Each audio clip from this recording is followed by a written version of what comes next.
এইটা হচ্ছে আমি চিকেন মোমো বানিয়েছি। চিকেন মোমো বানানোর জন্য প্রথমে আমি পেঁয়াজ, আদা, রসুন কড়াতে একটু ভেজে নিয়েছি।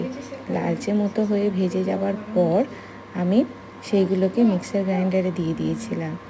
আর যে চিকেনের কিমাগুলোকে কিনে এনেছিলাম সেই কিমাগুলো, হাড়গুলোকে বাদ দিয়ে শুধুমাত্র সলিড মাংস নিতে হবে। তারপর ভালো করে পেস্ট করার পর সেইটাকে আমি কড়াতে আর একটু নেড়ে চেড়ে নিয়েছিলাম। খুব তাড়াতাড়ি এটা হয়ে গিয়েছিল। এইভাবে আমি পুরটা বানিয়েছি। তারপর ময়দা মেখে রেখেছিলাম, সেটাকে লুচির মতো করে বেলে তাতে পুরটা দিয়ে আর এইভাবে আমি মোমো বানিয়ে নিচ্ছি। বাড়িতে এইভাবে তোমরা যদি ট্রাই করো দেখবে খেতে খুব ভালো হবে। এরপর এই জিনিসটাকে আমি পুরো 20 মিনিট সিদ্ধ করব।